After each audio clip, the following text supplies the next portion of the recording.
Hey guys, स्वागत है आप सभी का स्टडी और आज चैनल पर, जहां पर हम 3000 एमसीक्यू एमपी जीके से देख रहे हैं। तो रोज 10 मिनट्स का लेक्चर आता है जहां पर हम एमपी से जुड़े महत्वपूर्ण क्वेश्चंस देखते हैं, जिससे आपका रिवीजन एमपीपीएससी 2026 का इजीली हो जाता है। तो चलिए स्टार्ट करते हैं। तो आज हम अनुसूचित जाति और जनजाति पे से क्वेश्चन करेंगे। यूनिट 10 जो है वो ऑलरेडी आपने देख चुके हैं कि एमपीपीएससी में बहुत इंपॉर्टेंट यूनिट 10 है, जिसके क्वेश्चन लगाना बहुत ज़रूरी है। तो चलिए स्टार्ट करते हैं हम क्वेश्चन से। थोड़े बहुत क्वेश्चन हम पिछले लेक्चर में सॉल्व कर चुके थे, आगे के आप स्टार्ट करते हैं। तो सबसे पहला क्वेश्चन है, जनजाति गौरव दिवस या ट्राइबल प्राइड डे कब मनाया जाता है? तो 15 नवंबर को मनाया जाता है। याद रखिए, ये बहुत इजीली क्वेश्चन आता है, कोई भी एग्जाम में एमपी के पूछा जा सकता है। नेक्स्ट पे चलते हैं। भारत में जनजातीय गौरव दिवस मनाने की शुरुआत किस साल से की गई? तो 2021 से स्टार्ट किया गया था जनजातीय गौरव दिवस या ट्राइबल प्राइड डे। नेक्स्ट पे चलते हैं। जनजातीय गौरव दिवस किसके जन्मदिन पर मनाया जाता है? तो बिरसा मुंडा जी के जन्मदिन पर मनाया जाता है। नेक्स्ट पे चलते हैं। आदि उत्सव 2025 का आयोजन मध्य प्रदेश के किस जिले में किया गया था? तो मंडला जिले में किया गया था। अब आदि किसी भी चीज में जुड़ रहा है तो समझ जाइए कि वो ट्राइब से रिलेटेड है, अनुसूचित जाति या जनजाति से रिलेटेड है। नेक्स्ट पे चलते हैं। तो ये जो है करंट से रिलेटेड क्वेश्चन है सारे, जो ट्राइब्स अनुसूचित जाति और जनजाति में जो जो अभी करंट हुआ है वो क्वेश्चन हम पहले सॉल्व कर रहे हैं, उसके बाद बाकी के क्वेश्चन सॉल्व करेंगे। नेक्स्ट पे चलते हैं। आदि बाजार का मुख्य उद्देश्य क्या होता है? आदि बाजार का मुख्य उद्देश्य जो होता है वो जनजातीय उत्पादों के विपणन को बढ़ावा देना होता है। तो वितरण को बढ़ावा देना होता है। जो जनजातीय उत्पाद हैं, जो जनजाति या तो फॉरेस्ट से कर रही होती है या फिर उनके जो खेत होते हैं उसमें जो भी उत्पाद किया जा रहा है या उगाया जा रहा है, वो उसको बढ़ावा देने के लिए ये हाट लगाया जाता है या बाजार लगाया जाता है। तो ये बाजार कहाँ लगाया जाता है एमपी में? तो बैतूल में लगाया जाता है, याद रखिए। इसके बाद नेक्स्ट पे चलते हैं। कीर, मीणा और पारधी को हटाने के बाद वर्तमान में मध्य प्रदेश की कुल कितनी अनुसूचित जनजाति है? तो हमने कल के लेक्चर में पढ़ा कि मध्य प्रदेश में 46 अनुसूचित जनजाति है, पर गवर्नमेंट ने इन 3 जनजातियों को हटाया है। तो कौन सी? याद रखिए, कीर, मीणा और पारधी। इन तीनों को जनजाति सूची से हटा दिया गया है, क्योंकि पहले तो मीणा एमपी की ट्राइब नहीं है, ये राजस्थानी ट्राइब है और बहुत कम पाई जाती है एमपी में। तो जो रूल्स एंड रेगुलेशंस हैं जिससे तय किया जाता है कि ये किसी स्टेट की ट्राइब है या फिर लोकेशन के अकॉर्डिंग डिसाइड किया जाता है। 3 पैमाने पे डिसाइड किया जाता है कि ये ट्राइब हैं। तो पहला होता है कि वो स्टेट की ओरिजिनल है या फिर स्टेट में इतने % पॉपुलेशन में है या फिर उनका कोई अलग कल्चर है, स्टेट से अलग कोई अपना खुद का एक कल्चर है, उस पर डिसाइड किया जाता है कि ये जनजाति है। पर जब इनका डिसाइड किया गया तो कीर, मीणा और पारधी जनजाति के पैमाने पर खड़ी नहीं उतरी, इसलिए इन तीनों को हटा दिया गया है। अब बची है 43 जनजाति एमपी में। नेक्स्ट पे चलते हैं। मध्य प्रदेश में जनजाति कल्याण या फिर जनजाति विकास विभाग की स्थापना कब की गई? तो याद रखिए 1956 जब मध्य प्रदेश की स्थापना की गई, तभी जनजाति कल्याण विभाग की भी स्थापना करी गई, क्योंकि मध्य प्रदेश खुद जनजाति में सबसे ज़्यादा पॉपुलेशन वाला स्टेट है। तो सबसे पहला काम किया गया कि जनजाति कल्याण विभाग की भी स्थापना उसी साल की जाए।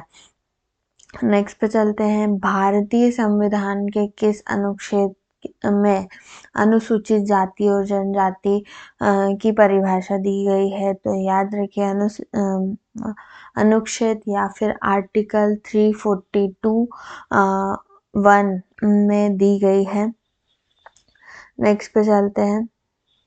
भारतीय संविधान के किस अनुच्छेद के अनुसूचित जनजाति की सूची का प्रावधान दिया गया है? इसमें सूची दी गई है, परिभाषा उसमें दी गई है 342 क्लॉज 1, और इसमें 342 में क्या दिया गया है? सूची दी गई है काय की जनजातियों की। इसके बाद नेक्स्ट पे चलते हैं। भारतीय संविधान में अनुसूचित जनजाति के गठन, याद रखिए गठन, सूची पढ़ लिया हमने, परिभाषा पढ़ ली। परिभाषा काय में दी गई है? 342(1) में दी गई है, और 342 में क्या दिया गया है? सूची दी गई है। और इसके बाद इसमें क्या दिया गया है? गठन किस तरीके से, तो गठन 366 आर्टिकल 366 में गठन दिया गया है। तो ये सब पढ़ना बहुत ज़रूरी है, इजीली क्वेश्चन होके आते हैं।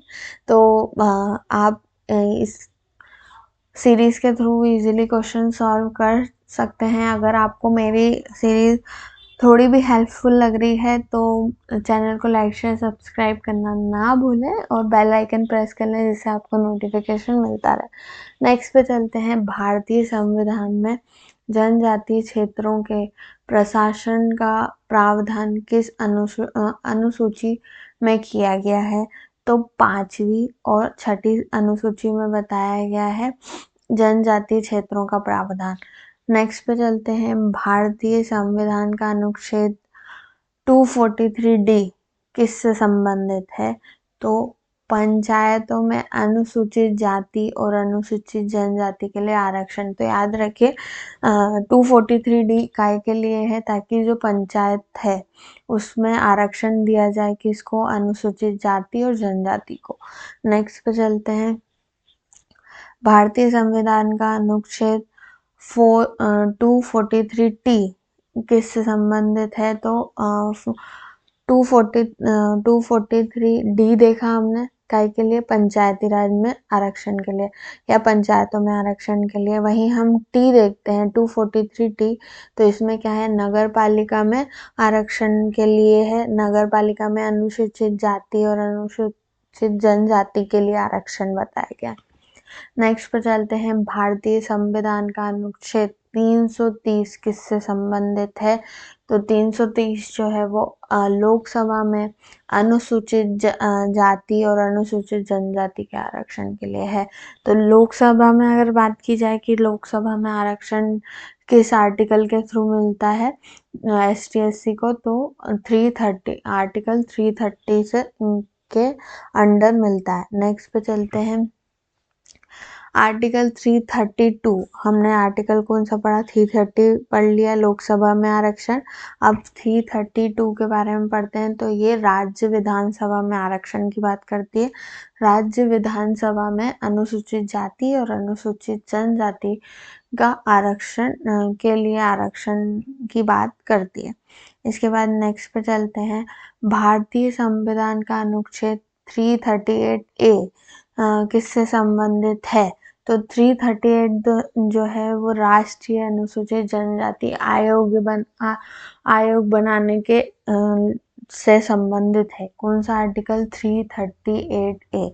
तो याद रखिए ये जो यूनिट है, ये जो क्वेश्चंस है वो बहुत इंपॉर्टेंट है, क्योंकि यूनिट 10 से पूछे जा रहे हैं और 8 से 10 क्वेश्चन इस यूनिट से ज़रूर आएंगे, बिकॉज ये MP का बहुत इंपॉर्टेंट टॉपिक है। इसीलिए MPPSC ने उठाकर इसको एक यूनिट बनाया, परमानेंट यूनिट बनाया। पहले जो है ये MP GK के ही साथ आती थी, पर अब इसको अलग से अनुसूचित जाति और जनजाति को अलग से एक 10 यूनिट में डाला, ताकि जो है ट्राइब्स के बारे में ज़्यादा पढ़ा जा सके, क्योंकि ऑब्वियसली MP पॉपुलेशन के अकॉर्डिंग इंडिया में पहले नंबर पे आता है ट्राइबल पॉपुलेशन को लेके। तो आज का लेक्चर बस यहीं तक। आगे नेक्स्ट लेक्चर में हम और अच्छे अच्छे क्वेश्चन सॉल्व करेंगे जो एग्ज़ाम पॉइंट ऑफ व्यू से बहुत इंपॉर्टेंट होंगे। तो thank you for watching the video. और अगर आप चाहते हैं कि आपको हिस्ट्री और MP GK हैंड नोट से पढ़ना है, तो आप मेरे लेक्चर्स फॉलो कर सकते हैं। मैंने लेक्चर्स डालना स्टार्ट कर दिया है। तो अगर आपको वो भी चेक करना हो तो आप चेक कर सकते हैं। उनका प्लेलिस्ट का लिंक आपको ये वीडियो के डिस्क्रिप्शन में मिल जाएगा। Thank you for watching the video.